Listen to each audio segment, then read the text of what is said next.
오늘 하나님께서 우리에게 주신 말씀은 골로새서 3장 12절부터 17절까지 말씀 제가 읽어드리겠습니다.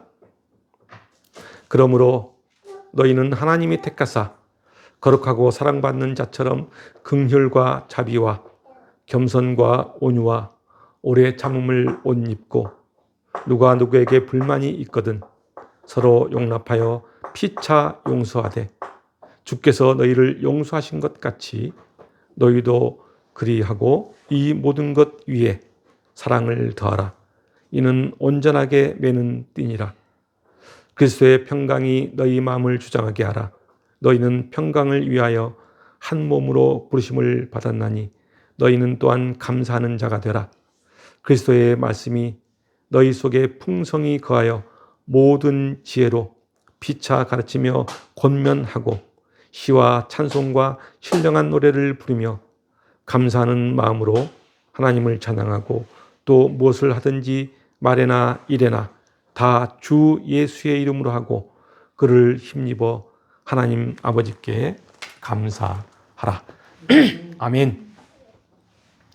단 한 번의 만남으로 상대방의 기호나 성격을 금세 파악하는 사람이 있습니다. 그렇지 못한 사람은 그런 사람을 굉장히 부러워합니다. 요즘 주변을 둘러보면은 사람의 성격이나 유형에 대해서 이야기를 나누는 사람들이 종종 있습니다. 그래서 그런지 사람의 성격과 유형을 파악하는 MBTI가 요즘 유행처럼 번지고 있습니다. 저도 한때는 상대방의 성격과 유형을 금세 파악하는 능력이 있다고 믿었습니다. 그런데 시간이 지나고 나이가 들어보니 사람을 잘 보지 못하는 부족함이 오히려 축복일 수 있다는 생각을 해보았습니다. 단번에 상대방을 잘 보지 못하면 그 사람을 더 자세히 보려고 노력할 것이고 그렇게 되면 더 좋은 관계를 맺기 위해서 긍정적인 노력을 할 것이기 때문입니다. 상대와 친밀하고 좋은 관계를 가지기 위해서는 내가 어떤 유형의 사람이고 또 그리고 상대가 어떤 유형의 사람인지를 아는 것이 도움이 되기 때문에 사람들이 MBTI에 빠져 있는 것 같습니다. 사람은 다양한 인간관계 속에서 살아갑니다. 그 속에서 자신의 모습을 드러내 보이기도 합니다. 성도는 어떤 사람입니까? 성도는 하나님으로부터 선택받은 자요, 하나님으로부터 은혜 받은 자입니다. 그리고 하나님의 사랑을 받은 자이기도 합니다. 사랑받고 선택받은 자의 모습은 다양한 인간관계 속에서 긍휼과 자비와 온유와 오래 참음이라는 모습을 드러내야 합니다. 오늘 본문 12절을 보면은 바울은 하나님이 택한 성도는 이런 모습이어야 한다고 말하고 있습니다. 제가 읽어보겠습니다. 그러므로 너희는 하나님이 택하사 거룩하고 사랑받는 자처럼 긍휼과 자비와 겸손과 온유와 오래 참음을 옷 입고 라고 말하고 있습니다. 그렇습니다. 하나님의 거룩한 백성은 그 신분에 맞는 합당한 삶을 살아야 합니다. 바울은 이것을 옷 입는 것에 비유하면서 긍휼과 자비와 겸손과 온유와 오래 참음으로 옷 입으라고 요청하고 있는 것입니다. 마치 제복을 입고 근무하는 사람이 제복의 품격을 지키는 것처럼 그리스도인들도 그 신분에 맞는 삶을 살아야 한다는 것입니다. 바울은 이러한 하나님의 성품의 옷을 입으라고 말하면서 13절과 14절에서 새 사람이 된 그리스도인이 취해야 할 삶의 자세 두 가지를 언급하고 있습니다. 한번 읽어보겠습니다. 13절과 14절입니다. 누가 누구에게 불만이 있거든 서로 용납하여 피차 용서하되 주께서 너희를 용서하신 것 같이 너희도 그리하고 이 모든 것 위에 사랑을 더하라. 이는 온전하게 매는 띠니라. 그렇습니다.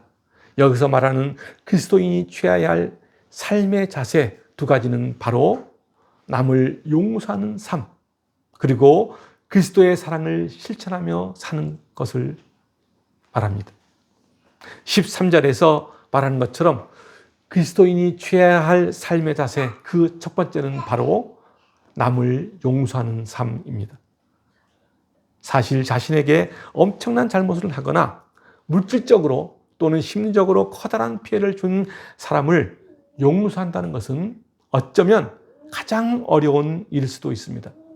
그래서 사람들은 이런 말을 좋아하는 것 같습니다. 실수는 인간의 일이지만은 용서는 신의 영역이다. 그런데 과연 용서는 신의 영역일까요? 그렇지 않습니다. 우리 인간에게 있어서 용서라는 것은 결코 불가능한 일이 아닙니다.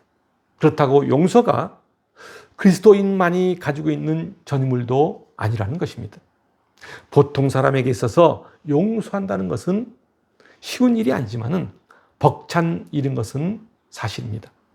그러나 우리는 용서하고 잊어야 합니다. 왜냐하면 용서하지 않고 그것을 기억하며 되뇌이고 살면은 결국 자기 자신을 망치는 결과를 초래하기 때문입니다. 용서하지 않고 사는 사람의 마음이 어떠하겠습니까? 아마 지옥을 사는 것과 다름없을 것입니다. 그래서 바울은 용서의 근거를 어디에 두고 있냐면은 예수님의 용서에 그 근거를 두고 있습니다. 예수님의 용서는 어떠했습니까? 예수님은 자신을 십자가에 못 박은 자들까지도 용서하셨습니다. 그리고 주님은 지금도 동일하게 반복하여 죄를 짓고 있는 우리를 용서하시고 용납하고 계십니다. 어느 날 제자 베드로는 예수님께 다른 사람의 범죄에 대해 몇 번이나 용서를 해줘야 하는지를 물었습니다. 베드로는 7번 정도면 예수님의 제자로 부끄럽지 않은 횟수라고 생각하고 7번을 언급합니다. 그러자 예수님은 7번을 70번까지라도 용서해 주라고 말씀하십니다. 마태복음 18장 21절과 22절 말씀입니다. 제가 읽어드리겠습니다. 그때 베드로가 나와 이르되 주여 형제가 내게 죄를 범하면 몇 번이나 용서하여 주리까? 7번까지 하오리까? 예수께서 이르시되 내게 이르노니 7번뿐만 아니라 7번을 70번까지라도 할지니라. 이 말씀은 횟수를 제한하지 말고 끝까지 끝없이 용서하라는 말씀입니다. 그러니까 다른 사람을 용서하는 것에 있어서 인색하지 말고 너그럽게 용서하라는 것입니다. 그리고 그리스도인이 취해야 할 삶의 자세 두 번째는 14절에서 언급한 것처럼 용서 위에 그리스도의 사랑을 실천하는 것입니다. 여기서 사랑으로 번역된 아가페의 원형, 아가페는 이기심이 배제된 자기 희생적 사랑을 뜻하는 단어입니다. 그러니까 용서 위에 그리스도의 사랑을 덧입히라는 말씀입니다. 어떤 사람들은 사랑 없이도 자신의 명예나 위신을 위해서 긍휼과 자비와 같은 덕을 위선적으로 베풀 수 있습니다. 그러나 그리스도의 사랑이 없이 행하는 모든 선행이나 덕은 소리나는 꽹과리에 지나지 않습니다. 빈 깡통 소리라는 것입니다. 이와 마찬가지로 긍휼과 자비와 온유와 오래 참음이라는 이 모든 덕 위에 그리스도의 사랑이 없으면 그 모든 것은 소용이 없게 되는 것입니다. 그러므로 그리스도인의 인격의 밑바닥에는 언제나 그리스도의 사랑이 있어야만 합니다. 그래야만 그리스도를 온전히 닮은 인격을 소유하게 되고 온전한 신의 성품에 참여하는 자가 되는 것입니다. 요셉은 형들의 시기를 받아 애굽의 노예로 팔려갔습니다. 그리고 애굽에서 억울한 누명을 쓰고 감옥에 갇혀 인고의 세월을 보냈습니다.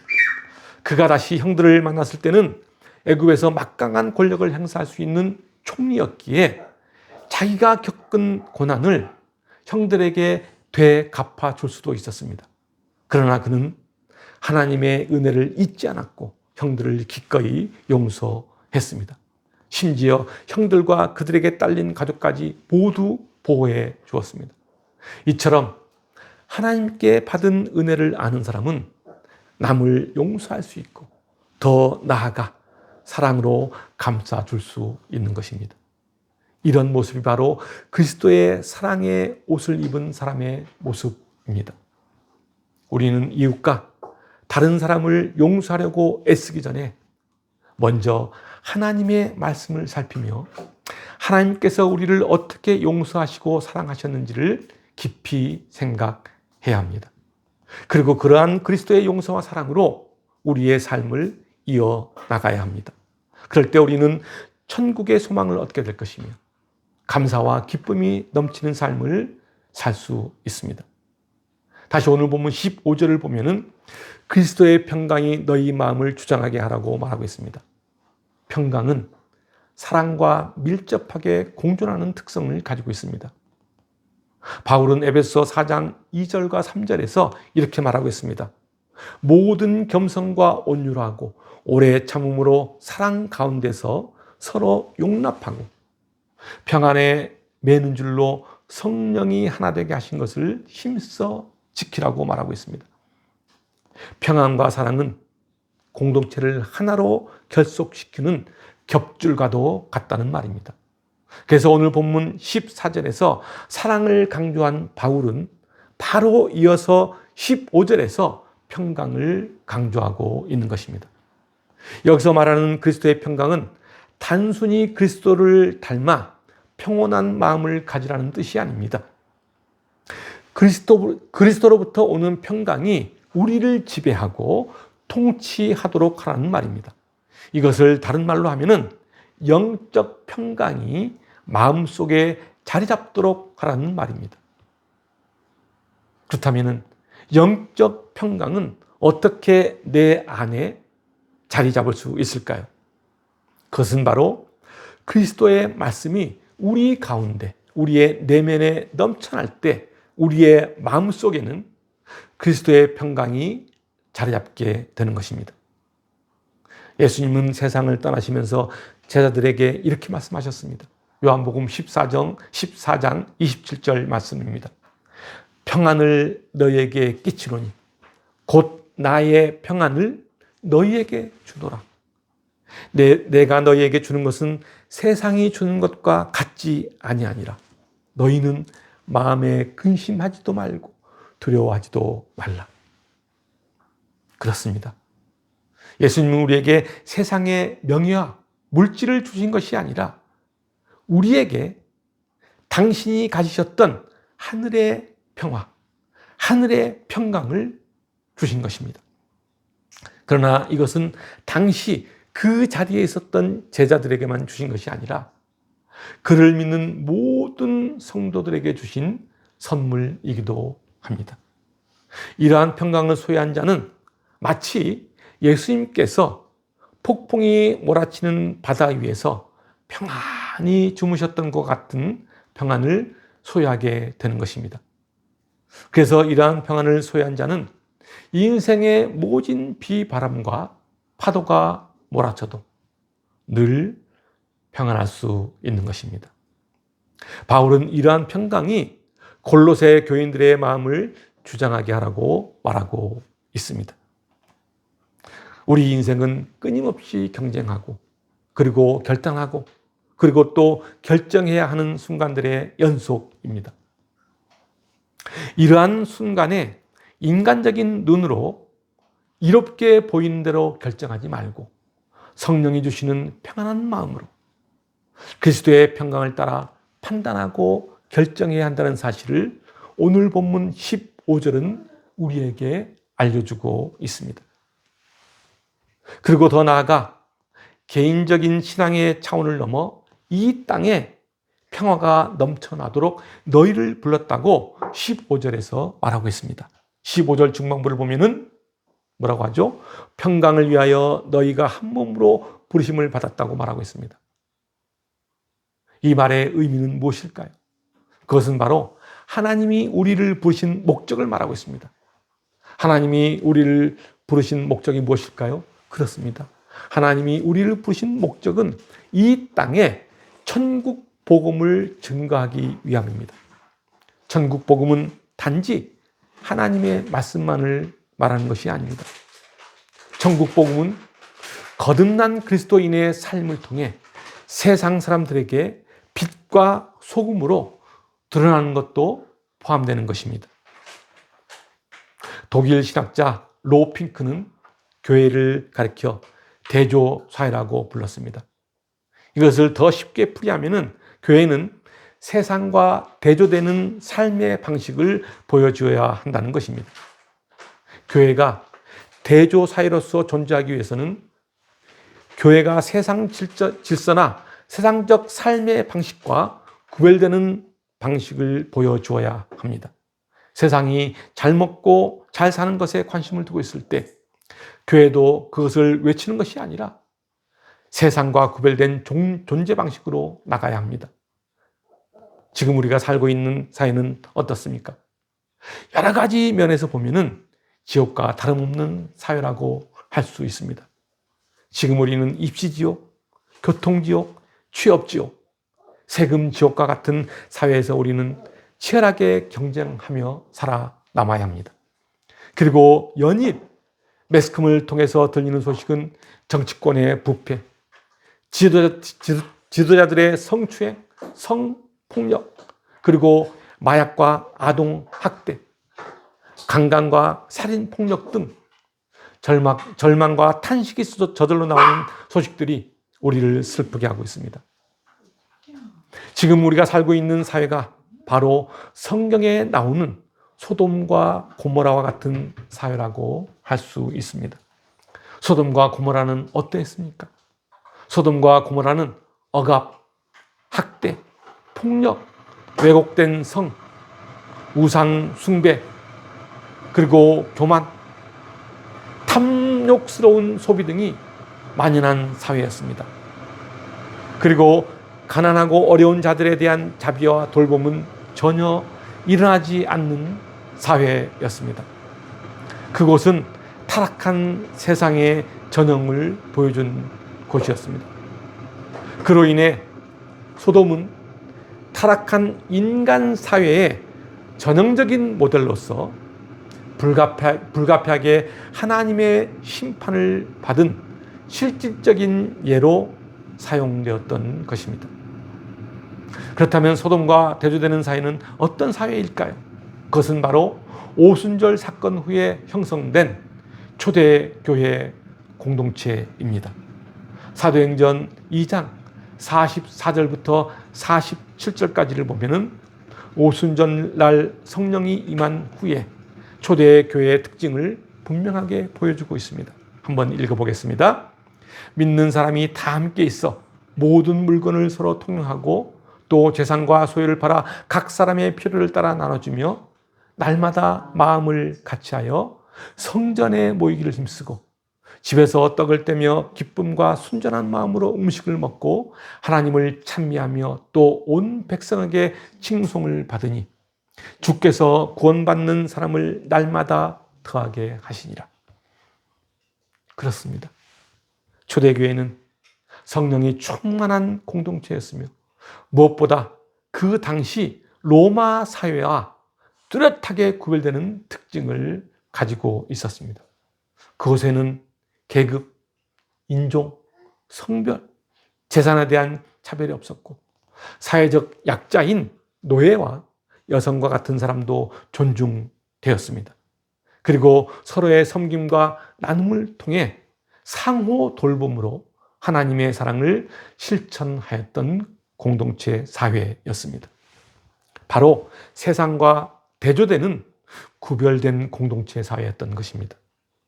모든 가치관과 목적, 그리고 삶의 모습이 세상과 아주 대조되는 완전히 상반된 사회였습니다. 세상이 험악하고 미움이 가득 찰수록 교회는 세상과 대조되는 사랑과 평화의 공동체가 되어야 합니다. 세상이 물질주의와 만능주의로 흘러갈수록 우리는 더욱더 주 안에서 서로 사랑하고 이웃을 배려하며 사회적 약자를 차별하지 않고 선한 삶으로 세상의 빛과 소금이 되는 하나님의 백성으로 살아야 합니다. 그리야 할 때 이 땅에는 하나님의 평강이 스며들어 평화를 이루어 나갈 것입니다. 다시 15절 마지막 부분을 보면은 또한 너희는 감사하는 자가 되라고 말하고 있습니다. 15절 전반부에서 그리스도의 평강이 너희의 마음을 주장하게 하라고 명령하였던 바울은 다시 감사하는 자가 되라고 명령하고 있습니다. 그러니까 그리스도의 평강을 경험한 성도들이 취해야 할 자세는 바로 어떤 여건 가운데서도 감사가 끊임없이 지속되어야 한다는 것을 강조하고 있는 것입니다. 그렇다면 감사가 끊임없이 지속되기 위해서는 어떤 것이 우리에게 필요할까요? 그것은 바로 당연한 것을 당연하지 않게 생각하는 그 마음, 거기에 감사의 비결이 있습니다. 아주 쉬운 말인 것 같지만은 어떤 면에 있어서는 이 말이 아주 어려운 말이기도 합니다. 당연한 것을 당연하지 않게 생각하기 위해서는 먼저 필요한 것이 있습니다. 그것은 바로 주님의 말씀입니다. 그리스도의 생명의 말씀입니다. 오늘 본문 16절과 16절에서는 이렇게 말하고 있습니다. 그리스도의 말씀이 너희 속에 풍성히 거하여 모든 지혜로 피차 가르치며 권면하고 시와 찬송과 신령한 노래를 부르며 감사하는 마음으로 하나님을 찬양하고 또 무엇을 하든지 말에나 일에나 다 주 예수의 이름으로 하고 그를 힘입어 하나님 아버지께 어떻게 하라고요? 감사하라. 그렇습니다. 우리 안에 주님의 말씀이 풍성히 거할 때 우리는 주님의 말씀을 의지하며 나아갈 수 있습니다. 주님의 말씀 안에는 영적인 생명과 지혜가 있습니다. 주님의 말씀은 영혼을 살리고 상한 심령을 회복시키며 우리에게 지혜를 더하여 주십니다. 그 말씀이 내 안에 풍성히 거할 때 우리는 감사와 찬양이 넘치는 삶을 살 수 있는 것입니다. 주님의 말씀이 풍성히 거한다는 말은 주님의 말씀이 내 내면에 자리 잡아 때에 따라 부족함 없이 나의 길과 방향을 알려주고 비춰주는 등불과 같은 빛이 되어준다는 말입니다. 사랑하는 성도 여러분, 여러분 모두에게 그리스도의 복음이 풍성하게 넘쳐나 사랑으로 서로 용납하고 평강과 감사가 넘쳐나는 아름다운 인생을 사시기를 주님의 이름으로 축원드립니다. 기도하겠습니다.